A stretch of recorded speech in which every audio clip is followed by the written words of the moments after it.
¿Alguna vez has pensado en cortar la amistad con alguien? ¿Es la vida tan corta como para romper con un amigo que ya no te cae tan bien? Pues estas son las preguntas de las que trata Almas en Pena en Inisherin, así que empezamos ya. Vamos a analizar la última película del director británico Martin McDonagh.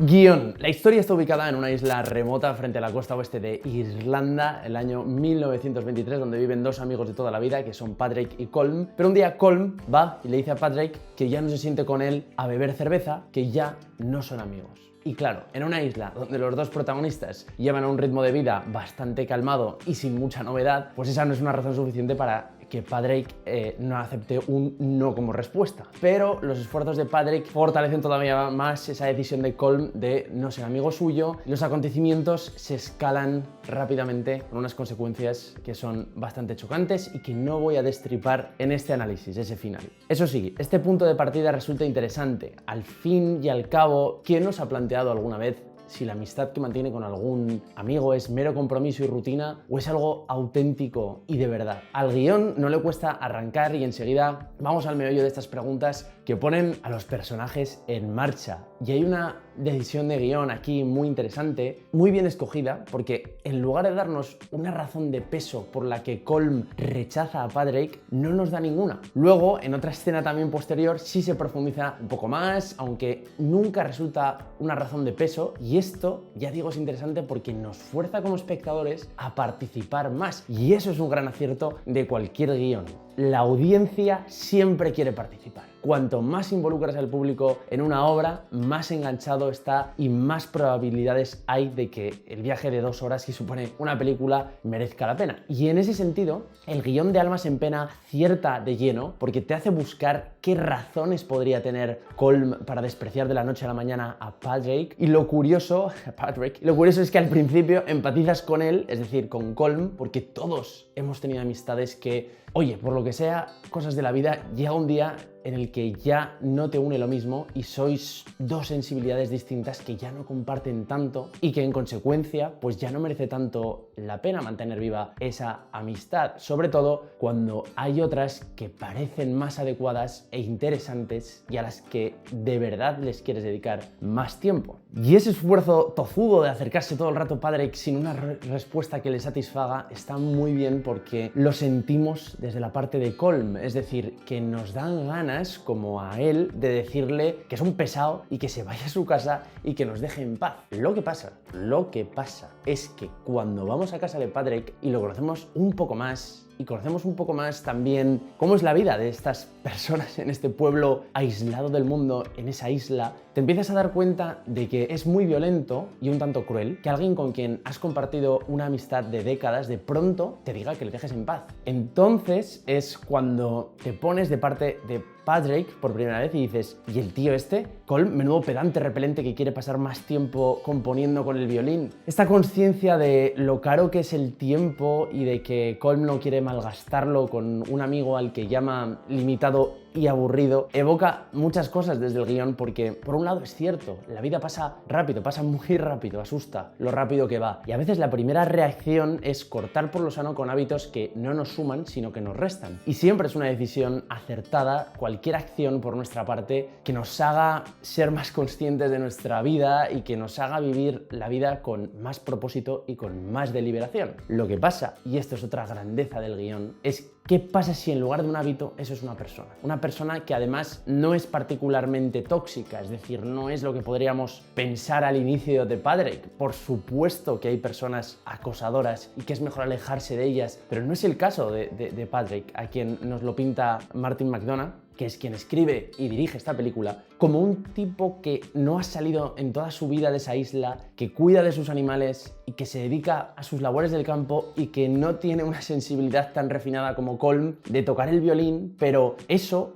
y aquí está la magia, no lo convierte en un ser menos valioso que Colm. Es decir, el conflicto de mundos en esta historia, que es el conflicto de ambos amigos, no es el de un amigo traicionado con un amigo traidor, sino el de alguien que considera que su tiempo es demasiado valioso y escaso como para compartirlo con alguien de quien considera que no puede aprender ni compartir nada de valor. Y este punto del guión, a mí como espectador, y aquí ya, ojo, entra la subjetividad, ya lo sé, pero a mí como espectador me evoca muchas ideas y muchas preguntas muy interesantes. Pero quizá la cuestión más importante y la más clave de todas sea qué cosas son las que hacen que de verdad amorticemos la vida. Porque esto que plantea Colm de querer pasar más tiempo dedicado a su arte, a su violín, componiendo una melodía que no muera nunca, creando ese legado que le sobreviva, que es de lo que está muy preocupado él, puede parecer cierto y puede que lo sea, no digo que no. Pero esa escena, que es mi favorita, del pub en el que Patrick se planta borracho delante de Colm, que está tocando el violín, y le dice que le da igual que nadie se acuerde de él en 50 años, pero que él se llama Patrick Sullivan y es un buen tío, como diciéndole, jamás cambiaría una amistad por pasar más tiempo dedicado a ninguna tarea refinada como la tuya. Esa escena es gloria bendita.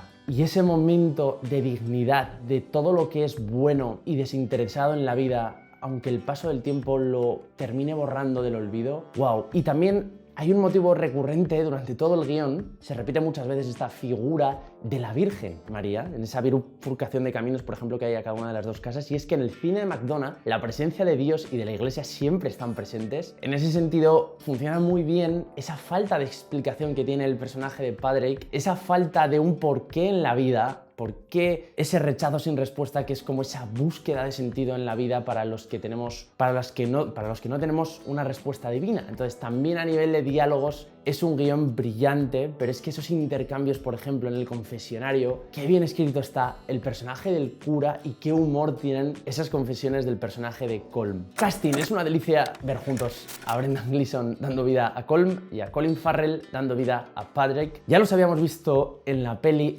Brujas, pero es que tienen esta capacidad de ser tan económicos con los gestos y que tienen una candidez y unos momentos de humor y una humanidad tremendas. Colin Farrell está arrasando en los premios. Y aunque está realmente bien encarnando a este personaje y dándole vida y te lo crees en todo momento, es verdad que tiene algo que muchas veces tienen los actores de Hollywood, y lo voy a decir, que es este deje de caerte bien, de ser cookies, de siempre mostrar a cámara como un lado amable, de gustar al espectador constantemente. Y es curioso porque Brendan Gleeson no tiene ese deje. Es como si no le importara caer bien o mal, él está siendo su personaje, y eso es llegar a una capa actuando muy especial, reservada solo a unos pocos, que además de ser muy buenos actores, tienen esa falta de necesidad de caer bien todo el tiempo. Y aunque sea difícil hacer de forma creíble, ojo, y no sobreactuar ese papel que le toca a Colin Farrell, el Globo de Oro que ganó hubiera sido más justo recibirlo execuo con Brendan Gleeson. Esto es opinión, ya lo sé, pero también he tratado de argumentarla. Y no me puedo olvidar tampoco de Kerry Condon haciendo de esta hermana de Patrick valiente y que pasa a la acción, algo que no se atreven los dos protagonistas masculinos en ningún momento, que están demasiado encerrados siempre en ellos mismos y en sus heridas y en sus sensibilidades, y ella es la que pone la gota de sentido común, de humanidad, de lucidez en todo momento. Y qué pasada. Pero qué cosa tan extraterrestre el papel de Barry Keoghan haciendo de Dominic,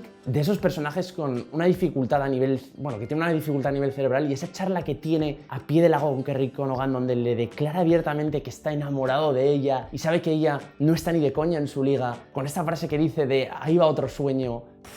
Qué pasada. Qué difícil es hacer este tipo de personajes y que no se vea al actor. Hay tanta verdad. Es un momento muy emocionante de la película, la verdad, y me ha sorprendido muchísimo a este personaje, a este actor que habíamos visto en, sin más lejos, Dunkerque. Ha sido wow, ha sido brutal. Cámara, es curioso porque es una comedia dramática, una comedia negra, pero está rodada como un western, con esos grandes espacios, esos planos generales en los que el paisaje está muy presente, su orografía, las montañas, el mar, el horizonte, siempre juegan mucho en la imagen de la película. He de decir que Martin McDonagh es muy poderoso en el guión, pero a nivel visual no es tan potente. Vamos, no es un Scorsese, es otro tipo de director que es más funcionarial con la cámara, que escribe menos con la cámara que con los diálogos, que no tiene ese sentido del montaje como sí tienen otros directores, Y en ese sentido, aunque ame sus guiones, es cierto que no hace tanto cine en su cine. No es un director tan audiovisual como dramaturgo. De hecho, ha estrenado varias obras de teatro y el único pero que podría ponérseles, si lo que analizamos es una película, es a no atreverse a hacer más cosas con la cámara, a expresar más con montaje y planos y sonido. Pero bueno, sonido y música. Carter Burwell vuelve a repetir con McDonagh haciendo la banda sonora y la verdad es que es una música que acompaña muy bien este tipo de historias en las que los personajes y sus sentimientos tienen tanto peso, donde no hay mucha pirotecnia a nivel visual, pero esa melancolía que hay siempre en las notas de las cuerdas y los instrumentos de viento de Burwell acompañan muy bien todos esos sentimientos crepusculares tipo western de estos personajes heridos. La textura emocional que da la música es algo que sí hace cine en el cine, valga la redundancia de McDonagh. Así que Carter Burwell, qué gran compositor. Localización. Bueno, tiene mucha importancia en esta película las imágenes de acantilados, de Irlanda, que por momentos parece un anuncio de turismo, porque dices, va a salir en cualquier momento el sello de turismo de Irlanda. La verdad es que no solo son paisajes preciosos, sino que enfatizan mucho ese interior atormentado de los personajes y ese mar, esa playa que aparece varias veces, evoca muchas metáforas de los ciclos de la vida, de las amistades que empiezan y terminan, de la propia vida, en fin. Pocas películas hacen un uso de la localización así, en el que realmente se termina convirtiendo casi en otro personaje más. Diseño de producción, muy cuidados, tanto el vestuario como todo el tema del diseño de arte, esos interiores de las casas, esa decoración que habla de uno y de otro, y por supuesto, qué gran manejo de los animales, qué buenos actores hay en esta película también, como Jenny la burra. ¡Qué candor tiene esa burrica! Montaje. Bien, lo mismo que la cámara, no hay un trabajo especialmente delicado en este aspecto. Hay momentos en los que, para dar pausas en la narración, sobre todo en un guión con tanto diálogo, el montaje sí que genera esas pausas necesarias que van un poco limpiando el lienzo, ¿no?, antes de volver a pintarlo, mostrándonos, después de grandes intercambios de diálogo, esos planos aéreos del paisaje irlandés, esos cielos que se llenan de nubes, esos momentos en los que la banda sonora coge fuerza y crea esas transiciones, ¿no? Es lo más destacable a nivel de montaje y sirve bien al guión, sobre todo para darnos esos momentos, ya digo, de respiro necesarios entre tanta dramaturgia. En resumen, Almas en pena en Inisherin es una película que se siente honesta, real y emotiva. No ha sido de los finales de McDonagh que más me hayan conmovido, que salga del cine diciendo madre mía, qué peliculón, como sí lo pensé, por ejemplo, en 3 anuncios de las afueras, he de ser sincero,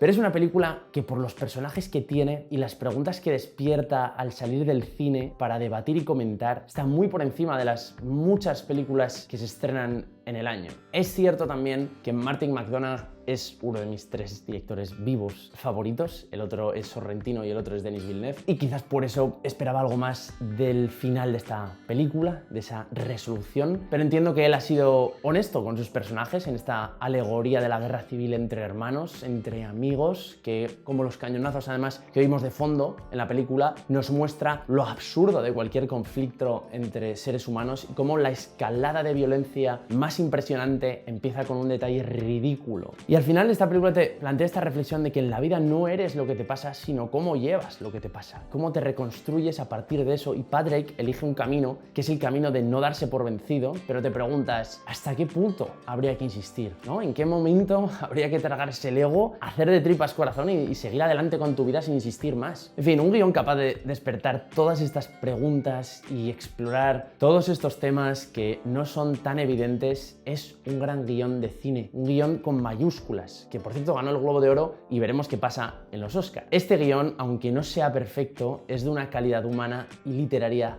excelentes. Y nada más, gracias por ver este canal. Si te suscribes, recibes cada semana un nuevo análisis de un estreno, y si le das a like me ayudas también a hacer más viable el contenido del canal. Por cierto, ya está a la venta también mi primera novela, Cisne de papel, en la que cuenta la historia de una chica que quiere ser actriz pero tiene una serie de barreras mentales que se lo impiden, y también físicas porque es disléxica. Hay casi 5 millones de personas con esta afasia, con esta dificultad en el habla y en el aprendizaje, y bueno, es una novela de superación y ya está a la venta. Te dejo el enlace también en la descripción por si te animas a leer esta historia. Y cuéntame en los comentarios qué te ha parecido Almas en pena en Inisherin, a ver, este nombre, y en general qué sensaciones te ha transmitido, qué temas también te ha hecho, pues no sé, pensar, qué preguntas te ha evocado. Y nada más, nos vemos en el siguiente vídeo. Un abrazo